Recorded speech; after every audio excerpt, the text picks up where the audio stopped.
Hi, Allegra here with Beyond Your Wildest Dreams. Happy Thursday. If you're joining me for the first time, welcome. I like to call myself a planning maven. A lot of people would probably call me a productivity and time management expert, but I believe that the bigger skill that one needs in order to be managing your time and your productivity is planning, which is why I like the term planning maven. And I show up here every Thursday to chat for half an hour or so about things going on in my life, things that might be going on in your life, given the time of year or the season that you're in. I have a kiddo, so that's something that takes up a lot of my thought process. And also talking about, all things planning. I wrote or co-wrote these 4 short read books. They take less than an hour to do, and they're all workbooks. So you're going to learn something as you read them. Have you ever read a great book and said, "Yeah, I agree with that. That was all true, but tell me how to fix the problem." Yes. Well, that in this book, I will never leave you hanging. I will always give you tips to tell you how to work on whatever it is that you want to work on. So, welcome. And if you ever want to listen to this again, I do put up these episodes under the Harness the Power of Planning podcast. So feel free to listen to them there. And today's topic, I'm going to do something that I've been thinking about doing a lot, but I had thought that I was going to do. So I read a lot. I love to read.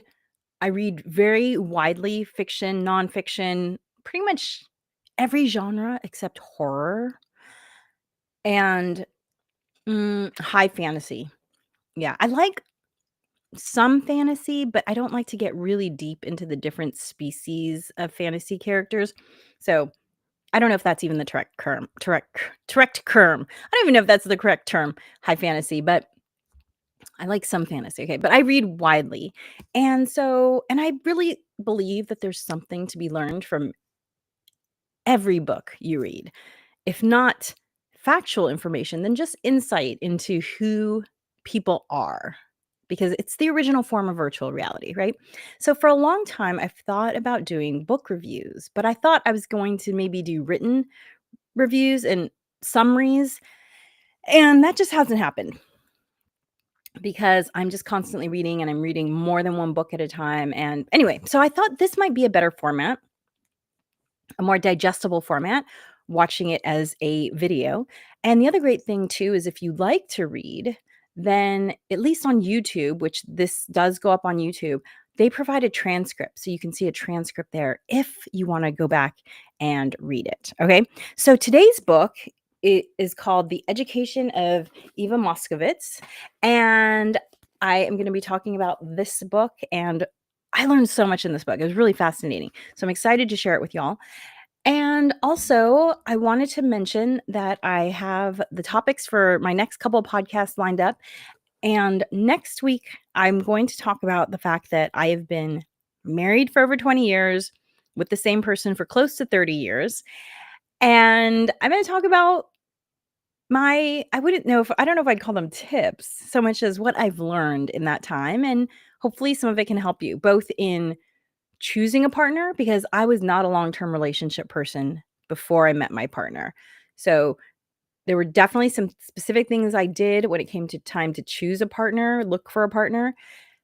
Not that everyone has to choose a partner, but for me, when that time came up, these were the things I did. And then what made us decide to get married? I can tell you honestly, once we got engaged, and we were engaged for 18 months, once we got engaged, I never thought about undoing what we had just done. No cold feet. I did not have that experience, which was really interesting because I kept kind of waiting for it to happen. So anyway, and then obviously being married for multiple decades now we're in the child rearing stage of our lives. So all the different stages of our lives. So I talk a little bit about that, what I've learned. And then the week after that, I thought I would do something about people.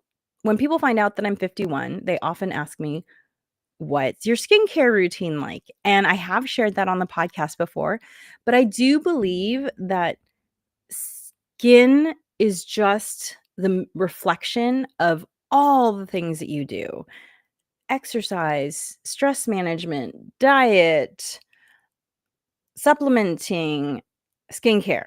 So I'm going to talk a little bit about sort of the holistic picture, if you will, because anytime I tell people what skincare I use, I feel like I'm leaving out a whole bunch of information. So those are going to be the next couple podcasts, so you can check in for those.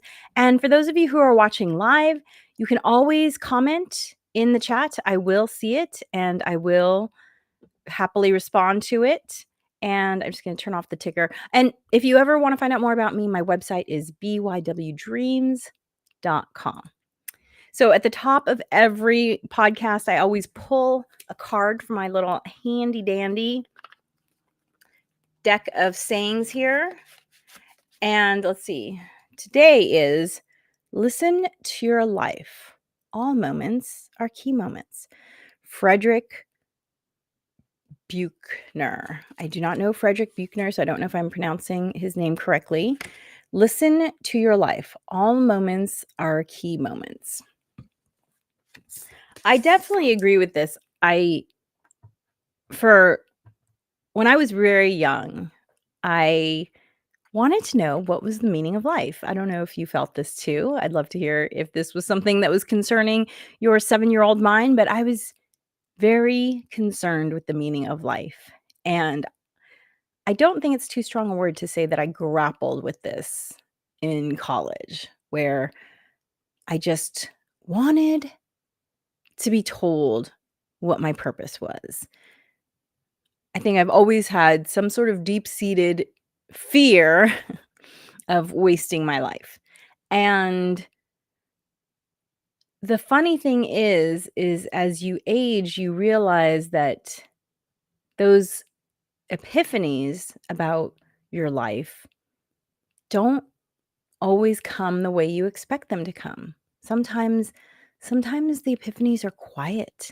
Sometimes they're quiet moments, or sometimes they're not even a moment. Sometimes it's just looking back and realizing, huh, that's sort of always been something that I've been interested in, but I've never really allowed it to come forward and play center stage in my brain. Like, for instance, if you've watched this show before, then you know that for fun, I do stand-up comedy, and I do it more seriously than a lot of people who do stand-up as a hobby. Like, I produce a show, I've been paid to perform, and I have prepared sets. I'm not just trying out new jokes. And the interesting thing is that I've always loved comedy.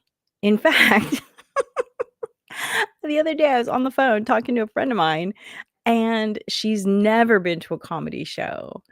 And so I invited her to come out, and I was like, "Really? You've never gone to a comedy show?" She's like, "No, never." And I think that's so fascinating because I don't know where my interest in comedy came from, but I can tell you that I used to lie about my age in order to get into comedy clubs that were, a certain age and up. I'm not gonna put anything more out there because my kiddo overheard me saying this, and I was like, "Oh, busted." But, I wasn't buying alcohol or anything. I just wanted to hear the comedy because back then we didn't have YouTube and all that thing. I didn't even have cable in my house growing up. So the only way to see comedy was to go see comedy. And so I was going to comedy clubs really young because I loved it. And then I did do some comedy classes in my 20s. I did some performing in my 20s, but the daily life, the traveling on the road of a comedian, I didn't think I would enjoy that. And so I stepped back from that and I never really looked back. And I would kind of dip in and out with watching comedy regularly, but it wasn't it wasn't like when I was younger and I was really into it and making it something that I had to do all the time. But anyway, when it came back into my life, I can tell you it came back into my life January 2020. I remember because I saw my last comedy show right before, quarantine, and it was like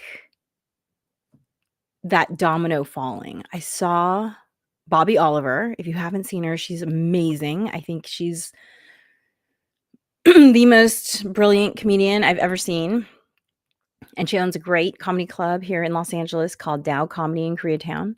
And I saw Bobby perform, and first of all, my mind just exploded. I'd never seen anyone do her type of comedy. And also, I think it was just like watching her perform was like the plink to a line of dominoes that took me all the way back to reminding me, you actually used to make a lot of effort to go to comedy clubs. And it has brought so much joy into my life pursuing stand-up comedy again and just watching a lot more comedy. I mean, who doesn't need to laugh? I don't know. I just love laughing. Laughing makes me feel so good. And honestly, there's a lot of brain science research into the power of laughter to heal and, generate good brain chemicals in your body. So maybe that's why I'm so youthful because I'm always freaking laughing. I don't know. But thank you for that, Frederick Buechner. Listen to your life. All moments are key moments. So, yeah, sometimes the little moments are the big moments. Okay, so today's topic is a book summary. I don't want to say review because I'm only going to talk about books that I think are good. So I don't see any point on yucking on other people's yum, as some people say. I only pick the books I like. And this book was fantastic. I did not seek out this book. The Education of Eva Moskowitz. It's a memoir, so it was written by Eva Moskowitz. And I found out about this book because a friend of mine who lives in New York was interviewing for a position with her charter school network, which is called Success Academies, and Success Academy charter schools. And he said, "Oh, I think you'd like this book."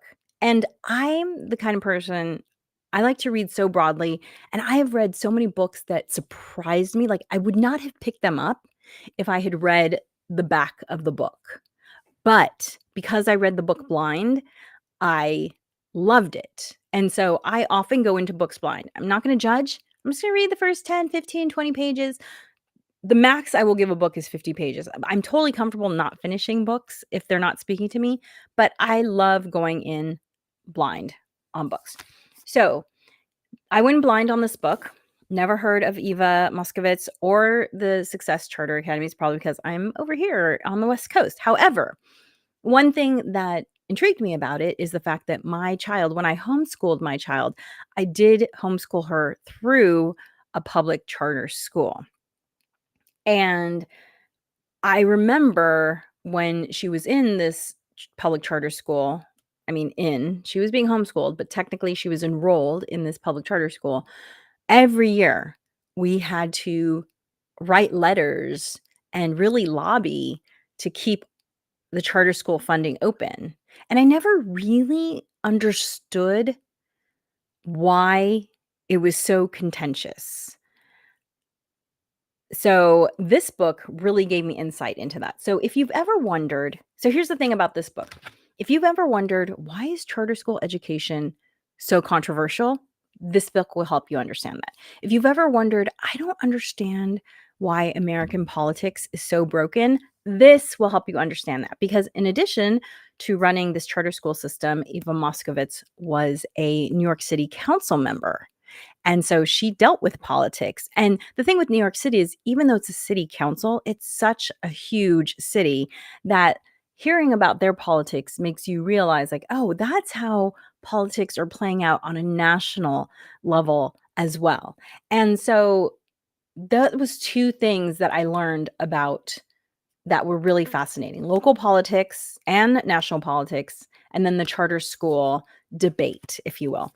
The other thing that I think is so amazing about Eva's story is that she didn't set out to open schools. Like, I know many people who have dreams of opening schools. That was not her dream. It was something that she evolved into because when she was a city council member, she actually chaired the education committee. And now she is a mom, so maybe there was an interest there, but it was while she was on the education committee that she learned about so many of the things that were keeping the New York public school system mired in less than less than ideal performance. I mean, some of the New York public schools are doing great, but on the whole, many, many schools were underperforming.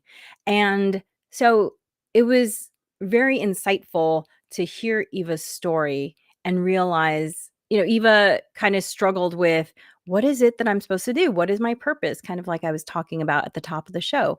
How am I going to leave my mark? She knew she wanted to do something, but she didn't know what it was. But she just kind of followed the breadcrumbs, listened to people that she trusted, and found herself in this role that really it was not a when she was offered the position to open her first school, it wasn't this amazing honor, if you will, because it was gonna be a lot of work. It was basically an uphill battle. Like, for a lot of people, if you're offered, "Oh, you're gonna be the head of a company," that's an amazing accomplishment. For Eva, it was just the beginning of a long struggle. And because Eva Moskowitz is very, uh, has is very clear about her values and is very integrity is very important to her, and so she does not back down from a fight, even when she knows that she's gonna pay for it personally, and she does.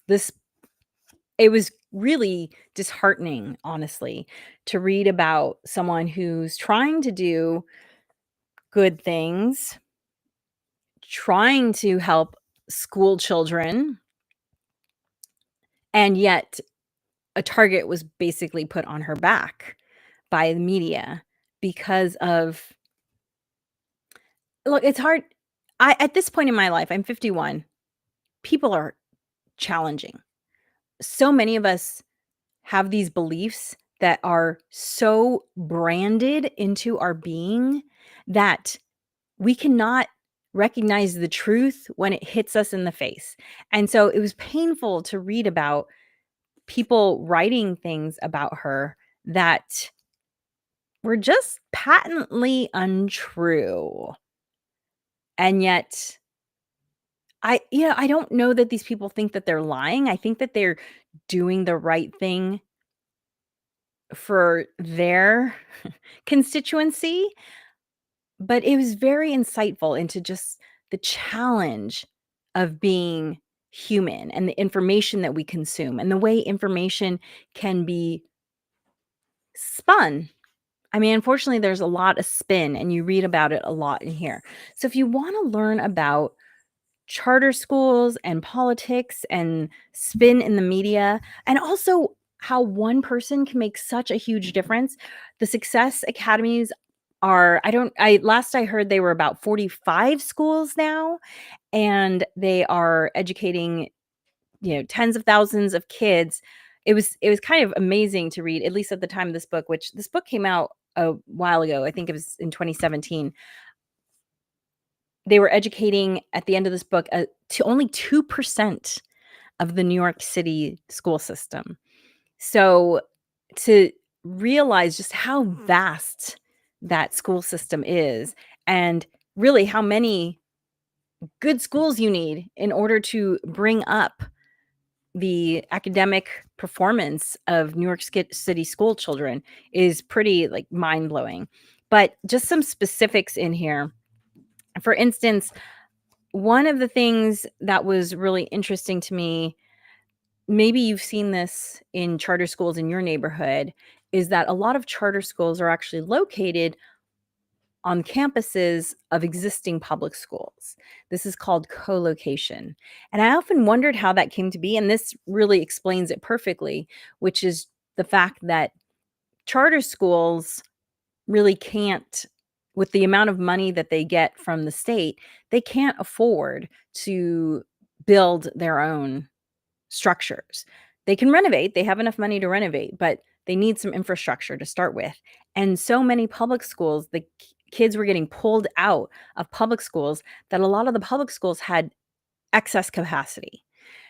And so by bringing the charter schools in, it helps to defray the costs of that location because any renovations that are happening are being paid for by the charter school. So that was really interesting to me because a lot of the propaganda that is put out there against charter schools is that they're quote unquote taking space away from public schools. And the reality is no, there's space there because parents have already been opting to not send their kid to that public school. And so that was really insightful for me. Another thing that was insightful is that as a homeschooler, one of the reasons why I chose to homeschool was because I was able to give my child this one-on-one attention. And having, gone to mostly private schools, but I did attend public school for a couple years. I did think that there was and I also worked in public schools as a tutor for many years when I was in college. And I did feel like there is something to be said about having smaller class sizes. And I think part of me even thought that, oh, well, that's what needs to happen is smaller class size. That'll solve everything. I definitely had that thought. Well, this book told me that that is not the case. That in some public schools in New York, because they've lost so many children, and because it's really hard to reduce teaching staff, it's a long process in the New York public school system, which I'll get to in a second. Because they're unable to reduce how many teachers they had, some of their class sizes were 12 to 1, 12 kids to 1 teacher. I know that I would think, "Oh, okay, well, great. There's gonna be no problems there." Well, that was not always the case. And so that brings me to the third huge insight, which is the challenge of bad contracts. And bad is a judgment call, I admit, because I'm sure some people think that these contracts are great, but apparently the teachers union in New York City at the time of this writing had a contract, or maybe not at the exact time of this writing, because this book takes place over a long period of time. It kind of goes back and forth between her time as a city council member and then her time starting up success academies. So I can't tell you exactly what point in time, but at least pre 2017, the teachers union contract sounds like she mentioned it in words, something like 70,000 words, which did the math. I was like, that's like 300 pages. So this huge contract, which as a middle-class American, I absolutely believe that we should all have some job security and benefits. However, when you hear about some of the things that are embodied in this contract, you can't help but wonder if it hasn't been taken to a point that is no longer helpful for the purpose of public education of our youth. For instance, apparently it is a roughly 3-year process to remove a school teacher, as explained in this book, a 3-year process. And that's not just, oh, the teacher and the principal disagree about teaching styles. That's not for something like that, which is kind of a little squishy. And you could imagine, oh, yeah, you'd want to go through some reviews and offer some coaching to the teacher and see if they can do better. And yeah, take some time with that. Okay, fine. No, even straightforward cases with teachers not showing up for work a third of the school year, even those cases, it would take 3 years to have that person removed. And that means that 3 years of kids are getting a teacher who it doesn't sound like wants to be there.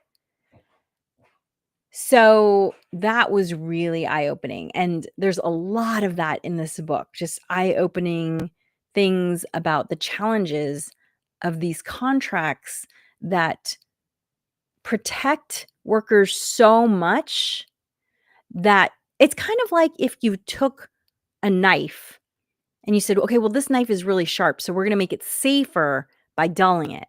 But then you dull it and dull it and dull it to the point where it's no longer a knife. That's kind of like what it is, this contract. It's like, yes, you want people to not be working in dangerous situations and to be given the opportunity to evolve and develop as a professional. However, you've now made it so that they're so safe in this contract that no one has any consequences.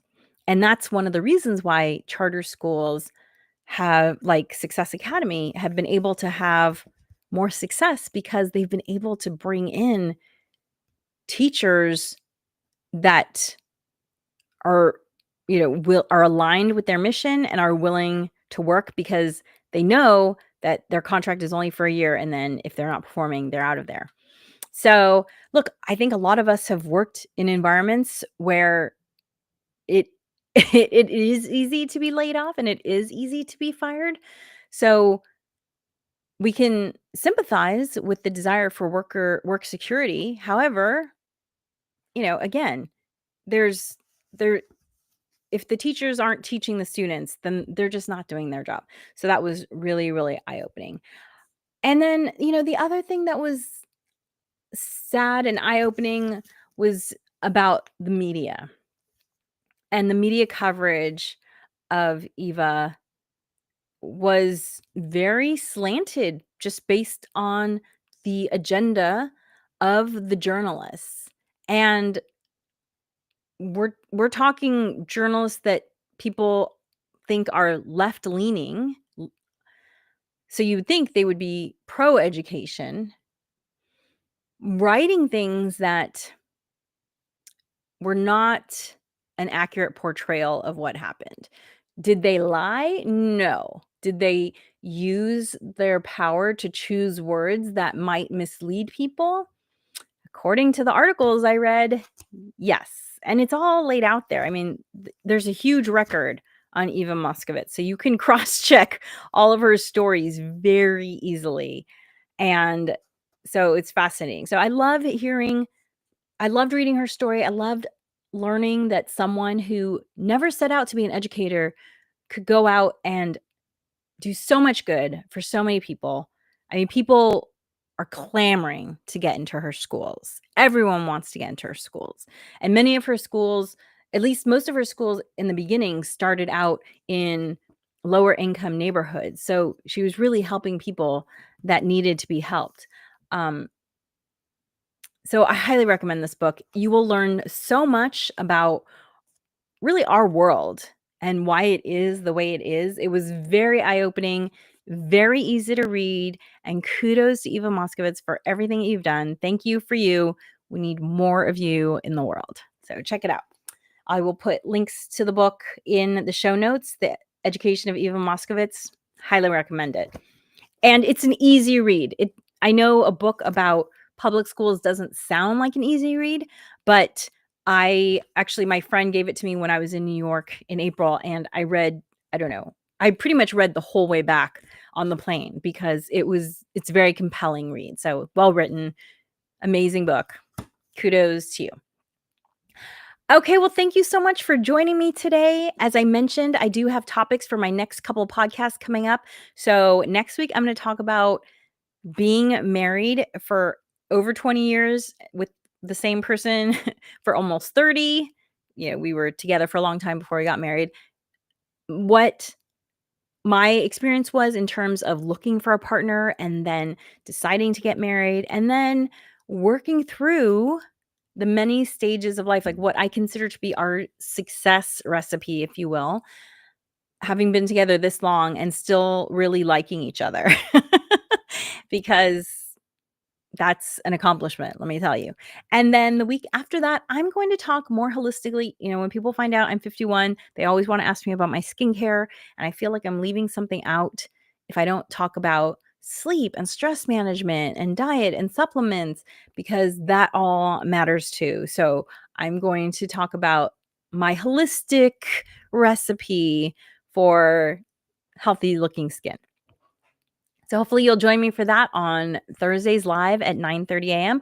But you can always catch this on the Harness the Power of Planning podcast, wherever you listen to podcasts. And be sure to rate, subscribe, do all the things that you can do wherever you're watching. It helps me and it costs you nothing. So I appreciate it. And remember that planning makes everything easier. Thanks for joining me.